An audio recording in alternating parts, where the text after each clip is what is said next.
तर मुंबई मनपा निवडणुकीचे वारे आता वाहू लागलेत। सर्वच पक्षांची मतदारांवर नजर आहे। हमखास मतदान मिळेल अशा मतदारांवर तर विशेष नजर ठेवून आहेत। या पार्श्वभूमीवर गिरगाव भागात नवाच प्रकार समोर आलाय। बोगस मतदार कसे वाढतात याचा हा नमुना आहे। गिरगाव भागातल्या काळबादेवीतील भरूचा नावाच्या सोसायटीतला हा नमुना आहे। इथले खोटे पत्ते वापरून 148 परप्रांतीयांनी अनधिकृतपणे आपलं मतदार ओळखपत्र आणि आधार कार्ड काढल्याचं उघड झालंय। स्थानिक रहिवासी आणि आम्ही गिरगावकर टीमनं बनावट कागदपत्रांचं प्रकरण समोर आणलं। या लोकांनी तक्रार करताच पोलिसांनी गुन्हा दाखल केलाय, पण पुढे तपास ढिम्म आहे। या बोगस मतदारांची नावं वगळावीत अशी मागणी या भरूच्या सोसायटीतील लोकांनी केली आहे। या सोसायटी परिसरात गेल्या काही वर्षांपासून काही जण रस्त्यावर झोपड्या बांधून राहतात। संबंधित इमारत आधी भरूचा या नावानं ओळखली जात होती। आता रजिस्ट्रेशन झाल्यावर ही सोसायटी गुलमोहर नावानं ओळखली जाते। सोसायटीत राहत नसलेले सुद्धा अनेक जण इथे मेंबर असल्याचं लक्षात आलं।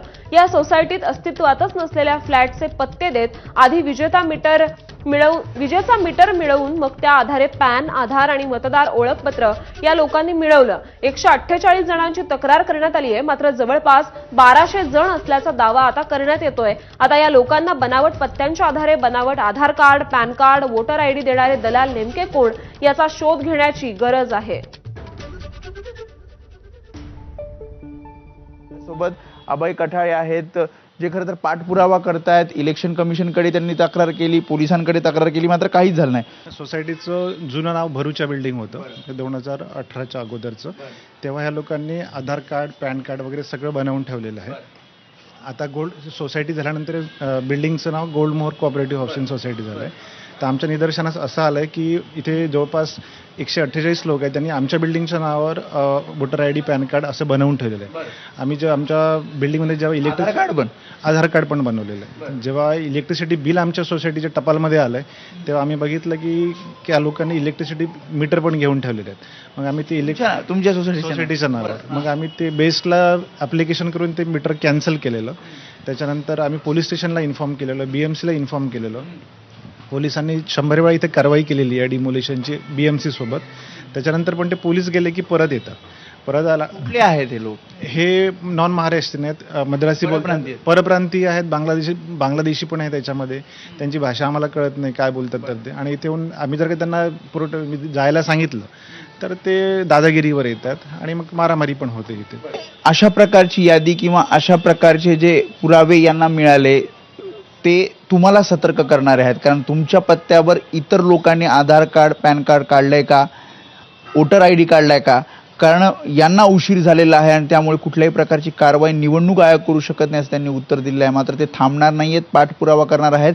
मात्र ते इतरांना सुद्धा सतर्क करतायत की तुमच्या पत्त्यावर इतर कोणी आधार कार्ड किंवा पॅन कार्ड काढलं नाहीये ना, तपासा।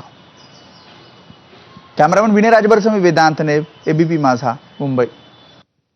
तर या संपूर्ण प्रकारावर ABP माझानं काही सवाल उपस्थित केलेत, आपण बघूयात। ABP माझानं 10 सवाल उपस्थित केलेत। बोगस आधार कार्ड, वोटर आयडी मिळवून देणारे हे दलाल नेमके कोण आहेत? बोगस 20 मीटर मिळवलेल्यांनी ते मीटर नेमकं कुठे लावलं? बोगस वोटर कार्ड, आधार कार्ड मिळवून देण्यासाठी राजकीय पक्षांनी मदत केली का? कागदपत्रांसाठी दाखवलेल्या पत्त्यांची शहानिशा का केली गेली नाही? पत्त्यांची शहानिशा न करता मंजुरी देणारे हे अधिकारी नेमके कोण आहेत? सोसायटी धारकांनी तक्रार करून गुन्हा दाखल केला, मग तपास का होत नाही? बोगस कार्डधारक 1200हून जास्त असू शकतात, मग तपास वेगानं होणं अपेक्षित आहे, पण तो का होत नाहीये?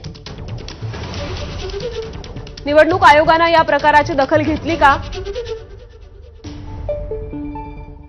UID प्राधिकरणानं या बोगस आधार कार्डांची दखल घेतलीये का? आणि बोगस आधार कार्ड, मतदार ओळखपत्र रद्द करण्यात येतील का? हा महत्त्वाचा प्रश्न आहे।